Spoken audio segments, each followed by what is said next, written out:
He was my mentor, my friend. And as I stood there watching my career crumble around me, I realized the whole thing was a calculated lie. This is the story of how the person I trusted most tried to systematically destroy me. He was supposed to be my guide, the one who'd help me climb the ladder. Instead, he became my biggest enemy. This wasn't just some disagreement or a falling out. This was a deliberate, cold, and precise act of sabotage.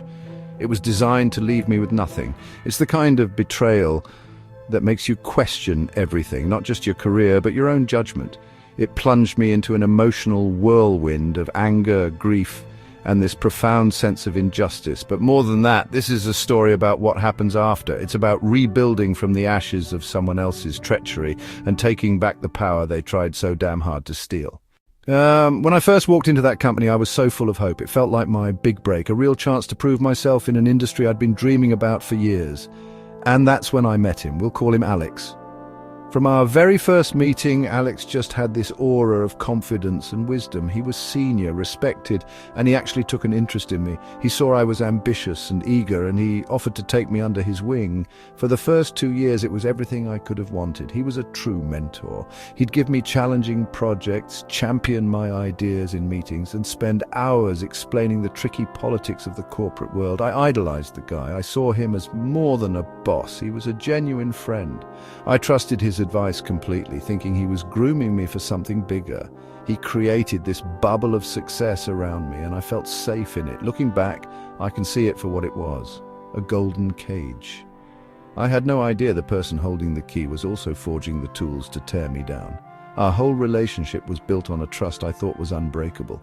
He'd share stories about his own struggles, which made me feel like an equal, a confidant. And that's what makes betrayal at work so brutal, right? It comes from the very people who are supposed to have your back. He knew my strengths, my weaknesses, my dreams, and my deepest professional insecurities.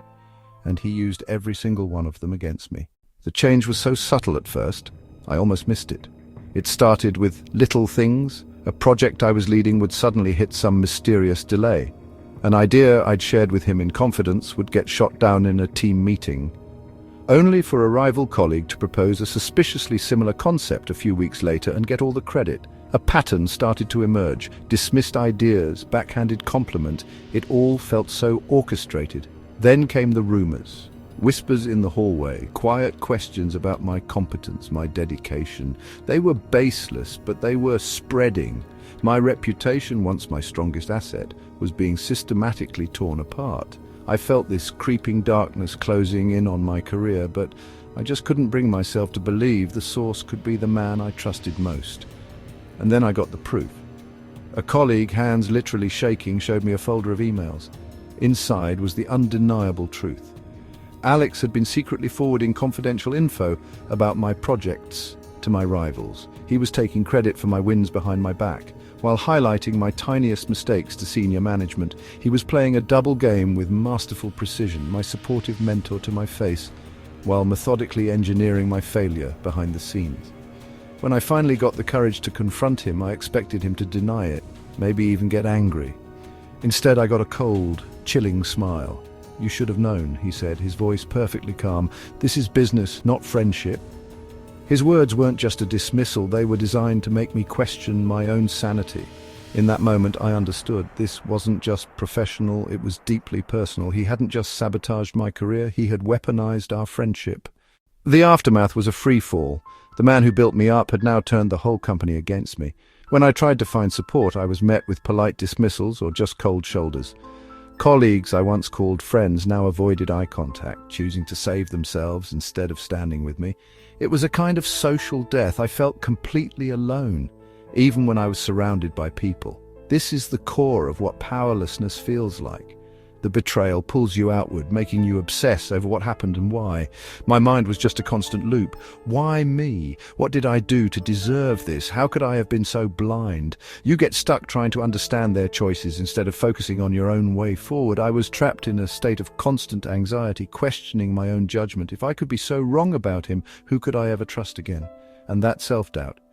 It's one of the deepest cuts betrayal leaves. It eats away at your confidence, not just in others, but in yourself. You start to feel like you're the problem, like you somehow invited it. The feeling of powerlessness was crushing. It was like fighting an invisible enemy who used influence like a weapon, all while hiding behind the mask of a mentor. My career was in ruins, my network was gone, and my confidence was shattered.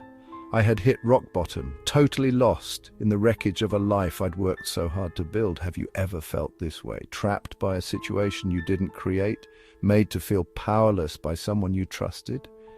It's an unbelievably isolating place to be. If any of this is hitting home for you, think about subscribing. We talk a lot on this channel about getting through these impossible moments and finding your strength again. For weeks I was just adrift in that sea of powerlessness. Every day felt like a battle I was losing, and honestly, surrendering felt like the easiest option. But then something shifted. It wasn't one big dramatic moment. It was a slow, quiet burn of defiance. It was the realization that my worth wasn't tied to his opinion or the job I lost.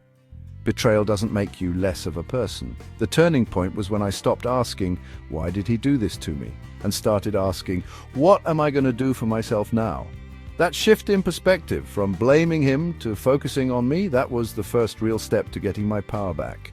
It's where you stop being a character in someone else's story and start writing your own. I made a conscious choice to stop ruminating. I started a journal, not to relive the trauma, but to actually process it. I wrote down everything I was feeling, the anger, the sadness, the disappointment, without judging myself. Giving myself permission to feel it all was the only way to clear out the mental clutter and start to heal. That act of writing, of finally giving a voice to my pain, was the first spark in the dark. It was me, starting to listen to myself again. Rebuilding wasn't a straight line. It was messy, hard, and often frustrating. The first practical step was just to focus on my own well-being. Healing from betrayal takes a ton of energy, and I had to reinvest in myself. I started small, long walks to clear my head, picking up old hobbies I'd dropped, and reaching out to the few true friends and family I had outside that toxic world. And let me tell you, asking for help isn't weakness, it's an act of strength. It reminds you that you're not as alone as the betrayer wants you to feel. Professionally, I had to start over. My reputation in that industry was toast, so I had to look somewhere else. I took what felt like a step down, a survival job to pay the bills while I recovered. But this new place, free from the shadow of my past, gave me room to breathe and rediscover what I could do on my own terms. The hardest part was learning to trust again, and that starts with trusting yourself. I had to learn to believe in my own judgment again and to spot red flags sooner. This meant setting firm boundaries in my new professional relationships. Boundaries aren't there to punish other people, they're there to protect your own peace. I learned to be way more selective about who I let in, valuing what people do over what they say. Slowly, I started to build a new career, one founded not on one mentor's approval, but on my own skills and a network built on mutual respect. Every small win was another brick in the new foundation. It was a long, hard climb, but with every step I could feel my power coming back. It's been years since all that happened. The career I've built since then is so much bigger than the one he tried to destroy. I never got an apology, and I don't need one anymore. His actions once had so much power over me.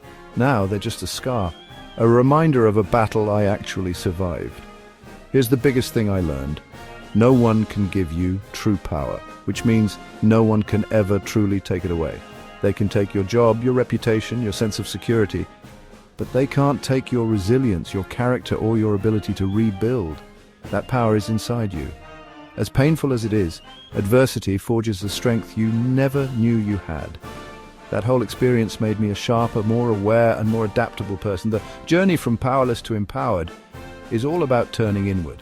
It's about finding that sense of self you lose in the chaos of betrayal. You learn to become your own advocate, your own mentor, and your own best defender. You don't just survive. You come out with a much deeper understanding of who you are and what you can really do. So who betrayed you and made you feel powerless? And more importantly, how did you start to take your power back?